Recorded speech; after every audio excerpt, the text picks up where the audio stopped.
Hello and welcome to Chaotic Riffs Magazine. We can be found on the web at www.chaoticriffs.com. My name is Jason J. Rock Houston. My honor to be speaking with Hollywood Allstars Keyboardist, Songwriter, and Producer Steve Gaspar. How are you doing today, Steve? Great, Jason. Nice to speak with you. Now, first, if you don't mind sharing with us a little bit about your career. I understand you were nominated for a Grammy, so talk a little bit about that. Yeah, I was, Jason. Actually, I started classical piano lessons, believe it or not, at 4.5 years old, and have been doing nothing but music my whole life. I'm as you mentioned, Grammy-nominated songwriter, producer, former Epic CBS recording artist. Oh, wow. As a keyboardist, I've shared the stage with James Brown, B.B. King, Peter Criss from Kiss, Gene Cornish from the Rascals. I was with Edgar Winter for a short time, so it's been a really nice variety of artists that I've had the honor to work with. So before we get talk about Hollywood Allstars, I got to ask you about a couple of those artists, because I'm a huge Kiss fan myself, so I got to ask, what capacity were you working with Peter Criss? Well, Peter had left the band and actually moved to New Canaan, Connecticut, where he was living with his wife, Deborah. Debbie, believe it or not, as a child, was the Coppertone girl. I remember hearing that, yeah. Yeah, in those old Coppertone ads. So Peter was living in Connecticut, decided he was going to do his own thing, and obviously through a bunch of friends of mine decided that he was going to put a keyboardist with the group, and so that's how I got that gig. And we actually did some recording with Peter too. We did a couple of shows. Nothing ever happened with the record, and I think shortly after he went through a bunch of personal stuff. Oh, okay. But I have to tell you, Jason, you want to hear stories, good old-fashioned rock and roll stories. Peter had a ton of them, and some of them you wouldn't believe. I bet. Maybe you would. Yeah. And the other one I want to ask about is Edgar Winter, because he was really big, back in the 70s. And, I tell you, I always loved that song, like, Frankenstein and Free Ride. Free Ride's probably my all-time favorite. I mean, even all these years later, you're still hearing that song on the radio. It still, sticks in my head. Yeah, it's funny. When I was at Edgar, I was rehearsing with him at his apartment when he was on Park Avenue in New York. I actually managed to hold that Grammy in my hand, the Grammy he won that year for Best Instrumental Song for Frankenstein. Wow. So as close as I've gotten to hold a Grammy. And it was really a thrill. And it's funny, you mentioned Free Ride, which is probably one of my all-time favorite songs, too. Written by a gentleman named Dan Hartman. Yes. And there's a tie-in to what you and I are going to talk about later about Dan down the road. But okay. I'll save that for later. Okay, and then for the last thing I want to ask you is, now I thought I'd heard of the Hollywood Allstars. I don't know if I'm wrong, but there was a band with a similar name, like an all-star project. Is that at all this? No, it's not. Actually, it's funny. When I started a publishing company many years ago as a songwriter, and ended up registering the name Hollywood Music East, because at the time I'm on the East Coast. And then, obviously, when it became time to start this band, which is only about 5 or 6 years old, I decided, because my nickname was Hollywood, that we would call it the Hollywood Allstars, and it would tie into my publishing company. And then come to find there are a couple of sports teams with Hollywood Allstars. It's not an uncommon name, Jason, but no, we are, on Deco Entertainment, the Hollywood Allstars. Yeah, because I forget who it was, but there was an all-star project called the Hollywood Allstars. I can't even remember who was in it, but and that's kind of what I thought this was. But then when I was checking out the video for Field of Grace, which is the title off of your new album that drops, I guess, August 26th. Correct. It's quite a different feel, but I would call it kind of the Field of Grace, anyways. I'm talking about kind of a great little pop tune. You want to tell us about the song and the album? Yeah, sure. I did most of the writing. There are 5 songs on the EP. 3 of them are original songs that I wrote. One of the other originals, the horn section, the Uptown Horns wrote. And the 5th song is a remake of that Grammy Award-winning James Brown single from the Rocky movie, Living in America. Oh, yes. I used to love it. I remember. Long story. I'll try to make it short how that came about. I mentioned Dan Hartman earlier, the writer of Free Ride for Edgar Winter. Dan was a tremendous, and he's since passed, but was a tremendous songwriter, producer, very talented guy. And when it came time to do that Rocky movie, he and another gentleman named Charlie Midnight wrote Living in America. Wow. Well, through all my social media posts over the last couple of years, ironically, Charlie Midnight had become a huge fan of this band. And he said to me, Steve, I love the band, you know, blah, blah. We're talking about the upcoming EP and how I'm going to write for it. And we both had this brainstorm of doing a remake of that song, thinking that, you know, what better time considering the political climate of our country now, the socioeconomic climate, what better time, Jason, to try to pull people together and say, this still is the greatest country in the world. You know, Steve, I love that. I love that because, you know, first of all, I've always felt that music has a power to bring people together. And what a great way to do it, and a great song, you know, to use for your vehicle, because, you know, not to get political for a minute, but I really hate, you know, having a president of the United States get up and, you know, talk down about the country we live in. Oh, you know, the United States of America is a racist country. I mean, try to, you know, bring the people together. Try to say something, you know, nice. Exactly. Yeah. You know what, Jason, you're right. There's so much negativity, and we seem to be so divided. And that is such a powerful song, and I always loved the song, even when it came out originally in, I think it was 1985. Something like that. And I wanted to do the song justice. And I mean, first of all, to cover any song that's that recognizable is a tricky thing to begin with, because it's always going to be compared to the original, let alone a James Brown song. Oh, yeah. So I went about it just trying to update the production a little bit, give it a little bit more balls, a little bit more energy, and try to stay true to the original. You know, the first person I ran it by when we were done with it was Charlie Midnight. Yeah. And I was waiting, you know, with bated breath, waiting to hear what he was going to say about it. And when I got his stamp of approval, I knew we were onto something. Oh, I'm sure, yeah. And, you know, that's such a great song. You know, I mean, you know, 1985 is many, many years ago, and it's still a great song. But I think, you know, you're releasing it at a great time for kind of the reasons you talked about, and also because, I mean, you know, a lot of people might not have heard that song in a while. It's not constantly being played on the radio. So, you know, you may be kind of reminding people with your version of what a great song that was.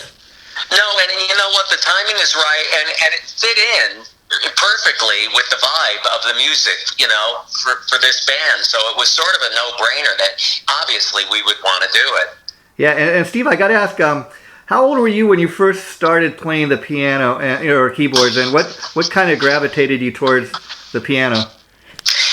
Well, Jason, I grew up, my dad was a symphonic musician. Oh, okay. And at 4.5 years old, he decided I was going to take piano lessons. Yeah. And at 4.5, you're too young to even fight too much with your parents. I didn't know any better. I just figured I'm going to do this. And you know what, Jason, God bless him, he's since passed. But my dad used to say to me, someday you're going to thank me. And boy, I did. I have, when he was around, thanked him many, many times. But to answer your question, from 4.5 probably till about, I don't know, 11 or 12 years old, it was all classical piano, which was probably the best background I could have asked for. And then there was that fateful night that every musician will tell you changed their life, the night the Beatles appeared on the Ed Sullivan show. Oh, of course, show. yeah. And from that evening on, my life took another turn about what kind of music I wanted to do and what I wanted to write and what I wanted to play. And if you remember, back in the early days, there were very little keyboards in rock and roll. There were the Doors, you know, the Animals. Yeah. Then eventually there came the Rascals and Santana and Tower of Power and Vanilla Fudge and all of these bands, and I became obsessed with the sound of a Hammond organ. And I sort of took my piano skills and moved them over to organ, and that's sort of, I've been balancing between those two instruments most of my career. Yeah, because, you know, I asked that because, you know, it's kind of interesting. You probably get this a lot being a keyboard player. I've heard people all over the years, you probably heard many times that, you know, keyboards suck, they don't belong. I totally disagree. I mean, I think it gives it another layer. And to begin with, the piano is a real great, you know, writing tool. A lot of people fail to realize a lot of your favorite guitar shredders, like, you know, Jakey Lee and even Eddie Van Halen, I mean, they got started playing classical music and doing the piano. So, you know, you just never know what you can go on to do with it. No, you're absolutely right. And it's funny you mentioned Eddie Van Halen, because I've used that example to some of, you know, those same people that have said, well, what about piano and rock and roll? And sure, there were Jerry Lee Lewis and Little Richard and all of these people. But I mean, listen, I've even had that same conversation with people who say that horns don't belong in rock and roll. And I mean, we could strip everything down to the nuts and bolts that it's really guitar, bass, drums, period. I mean, it depends, you know, on what we're talking about, really. Right, but I agree with you that it is another layer of sound, and I think all of these different sounds sort of do tend to add to the texture of the song, you know, and obviously it depends on what kind of music the band is writing and playing, for sure. Yeah, and I got to ask you, you know, you mentioned playing the Hammond organ. Probably the king of that was the legendary John Lord from Deep Purple, and that's what I really point to. I tell people, okay, you say keyboards suck in rock music, you listen to what John Lord did, and then you say that, you know? Oh, absolutely, for sure. And then even some of the great bands from, you know, like Bon Jovi's one, Boston. I mean, all those great Boston tunes from the 70s. I just love that stuff. Oh, me too. And, you know, I think rock and roll predominantly for me is a little bit more organ heavy. I mean, I lean a little bit more toward that instrument, but I still love piano. I still love putting piano in some of the songs. See, that's why I enjoy talking to you today about this, because I have just heard the one song, but based on what I've heard of you know, Field of Grace, I want to go and get the rest of the album. I'm kind of interested, and the reason I say that is just basing it on the one lyric video and for that song and the song itself. I'm kind of interested. I'm thinking, oh, this guy Steve, he's a great keyboard player, organ player, whatever you want to call it. And I'm like, I love when guys can kind of infuse that, you know, organ or whatever you want to say into I don't know if you call this pop music or rock music. What is it to you? Well, Jason, you know, that's a good question. I mean, I would like to call it intelligent rock. There you go. I mean, it's you know, the word pop scares me a little. Although I'm certainly not offended by it. I mean, I'd love to have I love pop songs. Yeah. But I think, you know, the idea is when somebody says pop music, they think of something that's a little lighter, maybe less real instruments. That's why I asked, because I could hear you kind of do rock and stuff and this too, you know. Yeah. No, and our guitar player, Andy Abel, is a phenomenal guitar player who's played with, you know, Blood, Sweat, and Tears, the Talking Heads.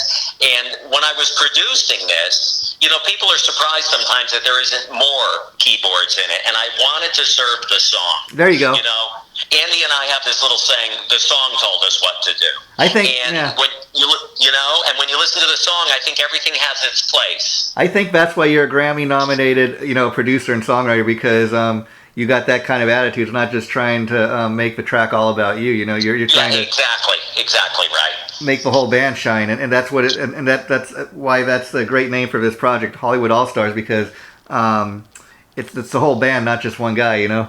Right. Exactly, Jason. And so you mentioned, I got to ask you about Hollywood being kind of your nickname. How did you get that nickname? You know, years ago, and we're talking about, we were young kids and we're all playing bar bands and stuff. And I was actually in California. I was living on the East Coast. I was in California doing a music project. Wow. Came back and I had a gig that night, and the plane lands and you're racing to the gig. And we fortunately had a road crew that was setting everything up for us. But I raced into the room with just in a nick of time to make the hit. Yeah. And the sax player standing there, and I don't remember. I had on like some kind of Hawaiian shirt. Oh, okay. Yeah. With pineapples on it or something. Wow. I was in LA for a few days and didn't change, and I just ran up onto the stage, and the sax player turns to me and says, "Look at you! You look like you just flew in from Hollywood. I'm going to call you Hollywood." Yeah. At least they didn't mistake you for Jimmy Buffett, huh? Well, there's worse things you could be called, right? Yeah. But no, and this is, I don't know, 35 years later. Yeah. It stuck. It just stuck, and I think it's got a lot to do with my attitude about not only music but life. I mean, I'm a larger-than-life kind of guy. I mean, just talking to you. Put this band together. Who puts together a 13-piece band in today's economic climate? Yeah. But I like everything bigger and better and larger than life, and I think that's a lot where the name came from. And that is Hollywood, you know, and just talking for the first time ever, Steve. I mean, you're really upbeat, and and that's quite infectious. You know, just talking, I'm getting excited about, you know, Hollywood Allstars. Well, you know, Jason, I'll tell you. I mean, listen, all my friends are musicians. I've been in this business a long time. It's very easy to get cynical and jaded and get, you know, kind of like, oh, man, I got another gig tonight. Oh, we're on tour, another hotel, and all of this stuff. The beautiful thing for me about music is a project like this pumps me up so much that I have now this 5-song EP, and no small thanks to Deco Entertainment, who, when they heard it, said to me, "We want this. We want to sign this." Now, who in today's day and age gets a record deal anymore. Yeah. The only, and a label will not even look at you unless you're doing like 100,000 streams on Spotify, or you've gone viral on YouTube, or you're doing your show selling merch up the yin-yang by yourself. I had none of that. And the beautiful thing about Deco it was the music that made them want this band. Yeah. That's what sold me on them. I mean, I got to tell you, wonderful. I mean, that's so true, because I got to give a shout out first of all to your publicists, the people at CHIPSTER PR, because not just for hooking me up with the interview today, but they've given me a lot of great interviews over the years, and those people alone, I think, who also work with Deco Entertainment, they really get behind their artists. And just so people know what I'm talking about, well, not a lot of people have heard of the Hollywood Allstars just yet, and that I think will soon change. You share the same publicists as legendary acts like Michael Schenker, Judas Priest, just to name a few. Right. So you're in good company. You got a great team of people behind you. And it seems to me, Jason, even Chip, with the public, the thing that I'm loving about all of these people, they are all into the music and the art. And I think, if I'm not mistaken, Deco's got a little catchphrase. It's like they're not their logo, but they're little. And I think it's something like where art has value, or something to that effect. And they really get behind that, and they live that motto. Yeah, they really are so supportive of all their artists, and I think it's a rare thing, especially in today's day and age. I mean, they really, Deco Entertainment, they really get behind their artists, and I can tell you, like the last maybe year and a half that I've been interviewing a lot of artists on the label, and it's a super label. First of all, they really too get behind their artists and push it. I mean, just to give you an example, I had the pleasure recently of interviewing Carmine Appice, who's on the label. And, sure, yep. And he just recently released this thing called Guitar Zeus. Like, it was a 25th anniversary special that it's being re-released here. Again, but they really got behind it, and it got a push like it's never gotten pushed. I mean, years ago it was released like in Japan originally as an import kind of type thing, and not a lot of people got a chance to kind of experience. But and what's interesting about that project, if you know anything about it, he's got like. Carmine is not just a great drummer, but he's a songwriter, a producer, kind of like you. And he had all these other, guitar players and singers come in. And so you got different musicians on different tracks. And you'd think an album like that would be kind of hard for it to sound very cohesive. But it sounds like a very cohesive album. And for the first time ever, he got a label that just promoted the hell out of it. Well, you know what? I'm hoping I can return the favor to Deco. Yeah. In the terms of is this pop, I think I would like to say it's very radio friendly. Yeah, that's the type of artist they kind of. Might be a way for me to describe it. And I think that it has the potential to have a lot of legs, and I would love to bring a home run to Deco. I mean, they deserve it in a big way, and and not that they need me to do that. No, but it would just be nice for the Hollywood Allstars to be able to be something that represents them in a positive light. And see, you got your own career, Steve. I mean, the fact that I don't know a whole lot about you, but it's great talking to you and kind of getting to know you today, because first of all, I don't think Deco Entertainment, if they didn't believe in the Hollywood Allstars, would have even signed you guys, like you said. And so you kind of got a background of your own. It's a little different, but I agree with what you said. That's the type of artist another great guy they have on the label is Albert Bouchard and his brother Joe. They used to be in Blue Oyster Cult. Oyster Cult, for sure. I talked about those super talented guys. I mean, Albert especially. I mean, and Joe, they're great guys. But Albert, I mean, he's almost like... He's like 76 years old. He's still out there beating the drums. He gets in front of the band and sings. He plays the guitar. He does it all. And he tells me, like, at 76, he's running marathons. The same thing with Joe, from Blue Oyster Cult. I love talking to these guys. And Joe's still putting out great solo music. And, again, they're going out and touring Europe together and kind of doing, like, different songs from Blue Oyster Cult in their solo careers. So, I mean, Deco's a part of that. And, again, just great talent on that label. No, for sure, and I am humbled to be in such great company. I really am, and it's not lost on me that the kind of acts that they have on that label, which is part of the reason I became so excited when I first heard about them. I didn't know who Deco was. I looked them up, and I went, oh my God. They've got so-and-so, and, you know, the guy, the lead singer from Kansas, and Carmine, and Vanilla Fudge, and, you know, there's some of the catalog of John Entwistle catalog from The Who, and it was like, oh my God, you know? Vanilla Fudge, another guy I interviewed recently because he's also on the label, the Vanilla Fudge singer, Mark Stein, he recently released a solo album, and it kicks ass, and, you know, Mark and me were just talking about you know, Ed Sullivan show when, you know, Vanilla Fudge also appeared on there. That's probably, next to the Beatles, that's probably the next most talked about Ed Sullivan show ever. Yep, and there's another one of me as a little kid, a guy I looked up to on a Hammond organ. Yeah, great. Yeah, amazing. Yeah, great guys, and so let's talk about Hollywood Allstars. Like, how long ago? You said the band's been together 5 years, but is this the first official? Yeah, about 5 or 6 years ago, Jason, I had this brainstorm that I wanted to put together my quote-unquote supergroup, my dream team of guys that I love to hang out with, who I think are phenomenal musicians, and, you know, at that point I wasn't even thinking in terms of writing original material for it. I said, let's just put a band together with some of these guys and see what happens. I never would have dreamed that 5 years later I'd be sitting talking to you, telling you, oh yeah, it's the horn section that did the Rolling Stone Steel Wheels. Wow. And it's the bass player who played with Johnny and Edgar Winter, and it's the lead singer from the Tower of Power, and it's the drummer from the original Blues Brothers band, and the guitar players worked with Blood, Sweat, and Tears and the Talking Heads. Wow. And here we are. So we originally went out and we're doing local theaters, like 250 to 500 seat theaters, and at that point the motivation behind it was, listen, we've all worked with virtually everyone in contemporary music.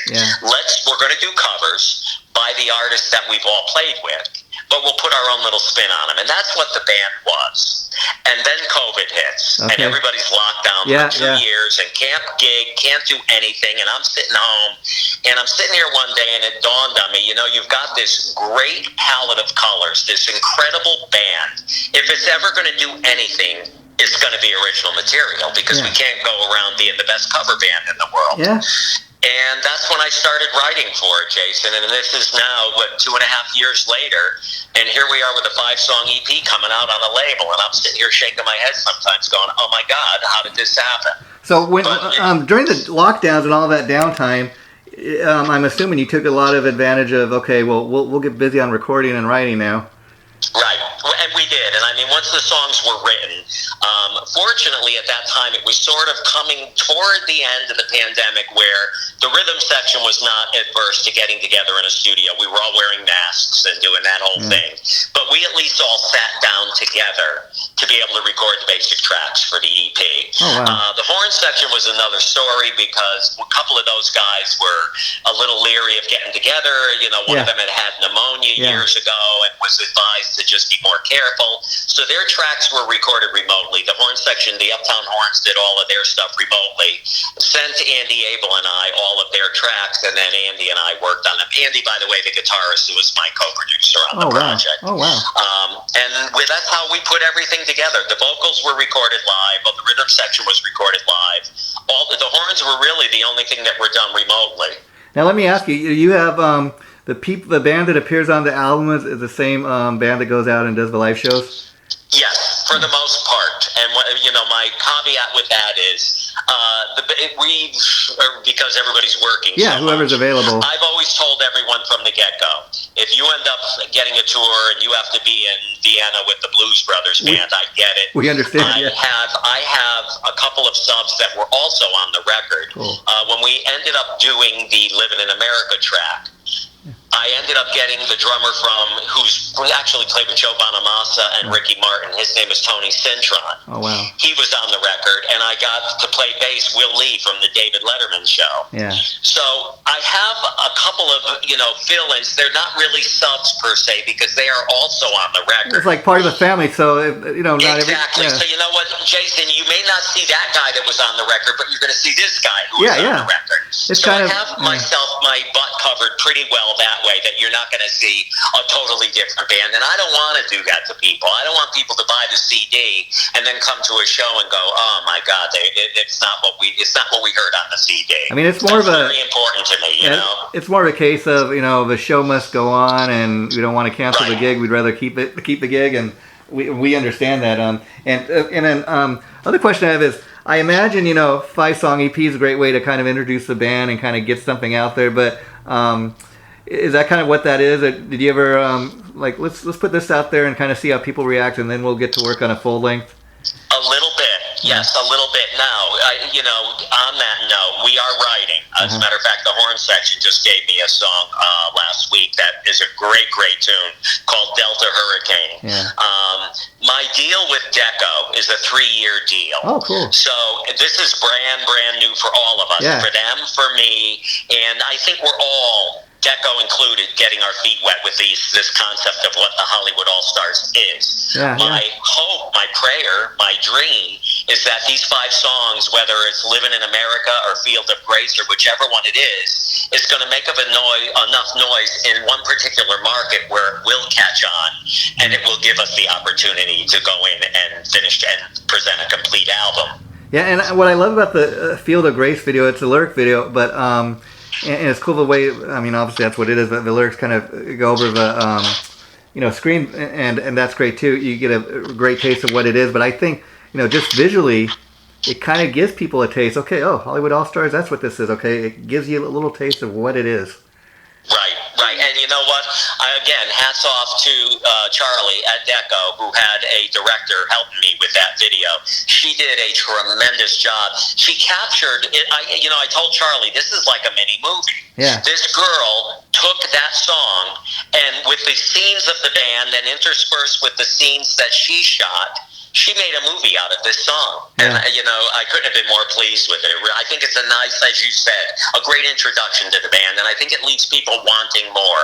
We want to see more what they look like. We want to hear more what their music is like. Yeah. And there's what better way to introduce a band, right? Yeah, and I'll tell you, some of my all-time favorite bands, or just, favorite bands of all time, are bands that have, great songwriters. I mean, for example, people will say, the guys in Kiss aren't great musicians, but they're great songwriters. I mean, they've had a career that lasted over 50 years, and because they write great songs, if you know what I mean.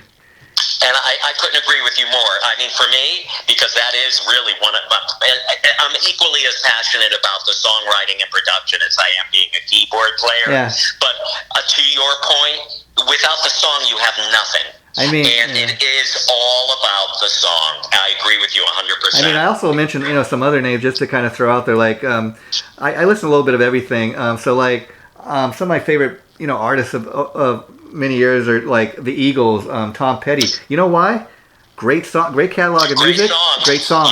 Yeah. I mean, obviously very talented musicians, but you're right. Yeah. You're spot on. I mean, it's the songs. And the reason I'm making that point is, I think that's why a band with talented musicians and a songwriter like you, at the helm, that's why this band is going to kind of shine, because I love guys. I love songwriters that really kind of tell a story, and that's kind of what I'm feeling. I get from you, that you're that kind of writer. But my question I'm getting to is, as a songwriter, you could sit here and tell me what Field of Grace is all about, but would you much rather kind of like you must enjoy when fans come up to you and tell you their interpretation of your songs or what one of your songs means to them, and you could be thinking, that's not even what I wrote the song about it, but if that's what you get out of it, great. Well, you're right. I mean, listen, my greatest thrill would be for people to feel something. Yeah. You know what I mean about the song. Yeah. If it's the intention that I had, great. It might mean one thing to me when I wrote it, and something totally different to them. But if it catches them in some way, I'm thrilled. And I think there are probably, as a songwriter, certain songs I think are a little bit more obvious. I think you told me you'd only listen to Field of Grace. There's a ballad on this. Believe it or not, here's this big rockin', funkin' horn band. I love writing a great ballad, and there's a song on here that I wrote called The River. Oh, wow. The River is a very obvious song. It's a love song. It was about when people pass. Wow. They're always still in your heart, and of course the pandemic had a great influence on me when I was writing that song. Yeah. But, those are the really, for me, the meaningful songs. I mean, I don't want to just have this band of great players. Listen, we both know how many incredibly talented musicians there are. I I can't sit here and tell you, oh, the Hollywood Allstars is the best band you're ever going to hear. No, no. To me, it's about the song. That's what I'm saying. Yeah, that's what I'm saying. And I imagine as a songwriter, again, it's great to kind of know what you wrote the song about. And to me, when I'm listening to music, especially music with lyrics, I'm often trying to figure out myself. What's the story this guy's trying to tell? What's the meaning behind the song? And maybe what I get out of the song is something totally different than what the guy wrote it about. But I think, first of all, if I even get what the song's about, then as a writer, you really did a great job of telling your story. Communicating that, exactly. Yeah. Message received. But then at the same time, if somebody, is touched by that song and maybe they get a different meaning, it still, to me, proves that's to me music is more than just music. It proves it's a great song and it's a great piece of art because it's touched somebody. You know what? I agree with you, Jason. That's what it's all about. And you know what? We had this band. I had these incredible musicians. I wanted to do them justice with presenting them with great songs to play. Yeah. And lyrically, melodically. I mean, it's not just about how great a guitar solo is. No. Yeah. What funky groove is. I mean, that stuff is all important and it's all meaningful. That is I mean, the words that you sing and the melody and the chords, that's to me what makes it. And it's all got to kind of come together, kind of as a exactly. Not as easy as we think sometimes. Yeah, and so let me ask you, growing up, who are some of your favorite bands or your favorite keyboard players or musicians even that influenced you to do what you're doing? When I finally crossed over from the classical arena into more of the pop, the rock and roll stuff, I mean, obviously I was always gravitating toward who the keyboard players were. Ray Manzarek from the Doors, and I mean, then the Hammond organ stuff was big for me. Felix Cavalieri from the Rascals. Oh, wow, yeah. Mark from Vanilla Fudge. One of my all-time favorites, Chester Thompson from the Tower of Power, who's probably one of the biggest, masters of funky Hammond organ. And the guy, Mark Rowley from Santana. Greg Rowley, excuse me. Yeah. It's just those were the guys that I wanted to be like. I wanted to be able to play like that. And of course, the songs were great. We're getting back to, Santana's songs. They were so memorable. The Rascals songs. Wow. I had the opportunity a couple of years ago to play with Gene Cornish, who was the guitar player from the Rascals. Oh, wow. I got a call from another dear friend of mine, Jay Stolman, who was putting this whole thing together and said, we're putting a version of the Rascals together with Gene. Would you like to do it? I think. Every single one of those songs is a killer. From How Can I Be Sure, It's a Beautiful Morning, Good Lovin'. I mean, every single one of them is a great song. How could you not love doing that? Yeah, and when you get an offer like that, how the hell could you not? I think I'm willing to do a couple shows with you guys. Yeah, sure, why not? Why not? And you love the songs. Yeah. The music was great fun to play. Yeah, and speaking of another great keyboard player, Derek Sherini, he's played with, he's put out a lot of great solo albums of his own, but he's played with everybody from, Kiss and Whitesnake and Alice Cooper. I recently had a chance to interview him about his latest solo album, and he was talking to me about, some of the stuff he's been doing. I was talking to him about, hey, who are some of your favorite keyboard players? And he's telling me, when I was coming up, he said the thing was, I was really into the guitar. He goes, funny that I ended up becoming a keyboard player, but he goes, even when Eddie Van Halen was getting the keyboard, I hated that stuff, man. I said, more guitar. And he's like, that's coming up from a guy that's a keyboard player, but he goes, that was my attitude, and it's funny to bring up Van Halen because I heard Eddie Van Halen talk a lot over the years that when he first started getting the keyboards, the other guys in the band, they really hated, but then yet he must have been onto something because the first #1 song they ever had was Jump. There you go. So there you go. He was onto something there. And then I do want to tell you, Steve, before I let you go, Hollywood Allstars, I do plan on getting the album, and I really enjoyed talking to you today. So let's keep in touch, and once I've had a chance to hear the entire album, I'd like to do a follow-up interview. And like I was telling you, I kind of consider you part of the family now because once I've interviewed somebody, anytime you have anything to promote, a new single, a new video, whatever, a tour, I love to say, feel free to reach out to me, and I'd love to do it again. Jason, I'm flattered, really, very much. And I would like that as well. I mean, I think once you sit down and listen to the 5 songs back to back, you'll have even not a better idea, but I think more of an appreciation for what we're all the one about. I'm really waiting to hear is living I know in. You'll enjoy the songwriting. Yeah, living in America. I mean, you guys plan to do a video? Is that going to be a next single or anything? I have a feeling, and I mean, I haven't spoken to the label about this yet. I mean, obviously, Field of Grace hasn't even really. We haven't begun to work that yet. But to answer your question, I have a feeling that might be an obvious choice for the next single. I think so. And Mark Stein, now that you're on the same labels, I mean, it would be awesome if, like, maybe on a future release you could get him to guest on one of the tracks. How cool would that be? Well, very cool. And also, another thing that I'm hoping could happen with all of these great artists on Deco, it would be great for us to be able to put together some kind of a short label tour, or even a few shows together with a couple of the different artists on their label. I mean, this is something that I've already begun to discuss with Bruce and Charlie. That would be cool. The Hollywood Allstars are in, because I have to tell you, I have nothing but respect for all of the people there and all of the artists on that label. Yeah. I would be thrilled to be able to be on stage with some of them. And I think you'd fit right in with the Bouchard brothers, super talented guys. I mean, I never, until I talked to Albert, realized that he was more than just a legendary drummer. I mean, he wrote half of those great Blue Oyster Cult tracks. A great songwriter as well. Definitely. And singer. And so great to be talking to those guys. So the other question is, what are your plans to tour behind this? I mean, that's kind of your I guess dream tour, but you guys have any dates coming up that you know of, or is that in the works? I'm sorry, Jason, any what? Like live shows, Hollywood. Oh, yes. Well, you know what? If there's one in particular that I could promote, I mean, I wish you guys were closer. We're doing a show on the East Coast on Friday. It actually is the day that the record is released. Oh, wow. That's Friday, August 26th. In Fairfield, Connecticut. It's a new theater. It's a beautiful 400-seat theater that we decided to have our record release concert there. It's called the Sacred Heart Community Theater in Fairfield, Connecticut. If any of your listeners are going to be in Fairfield or in Connecticut on Friday, August 26th, please come and see the show. It's going to actually be our first record release concert where we'll be, premiering all of the songs on the EP.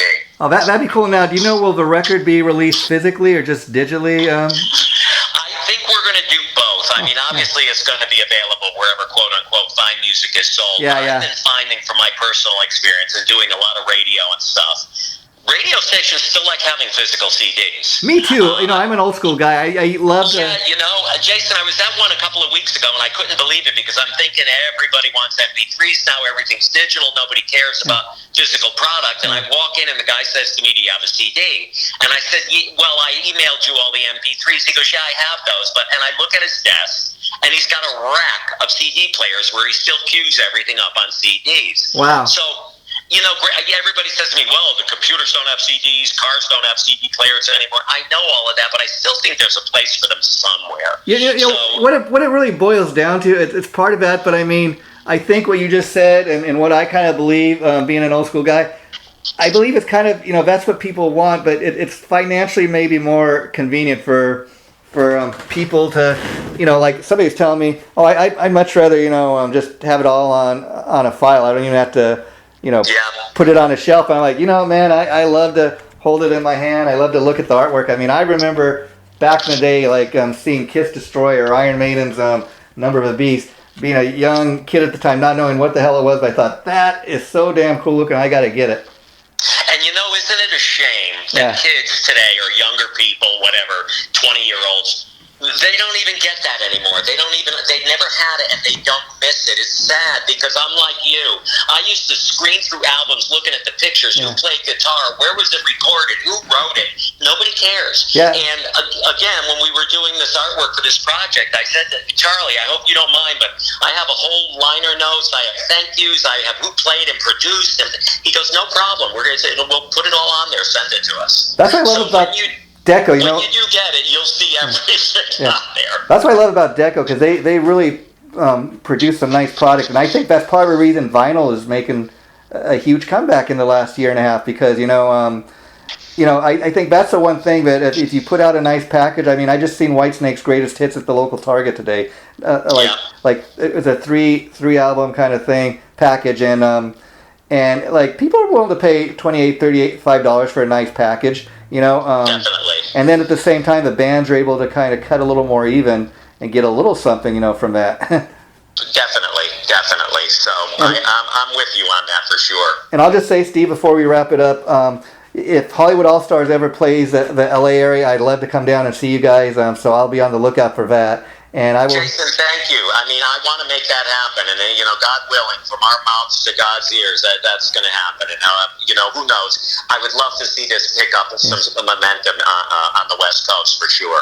Well, Steve, yeah, we'll definitely keep in touch, and when I have a chance to hear the rest of the album, I will reach out to you. But the interview that I can't thank you enough. The interview I think really went great today, and because of that, I'm going to do my best to post it next Thursday, like a week from yesterday. And once I get that posted, I'll let Chip know so he can let you know. But that's the plan at this point.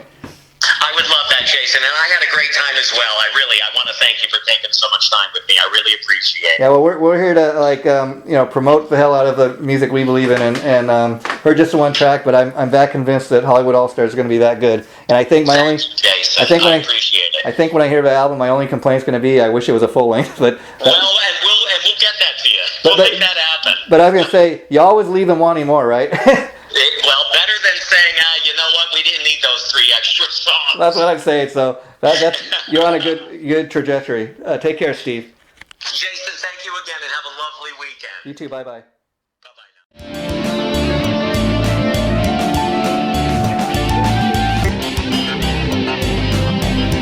Chaotic Riffs Magazine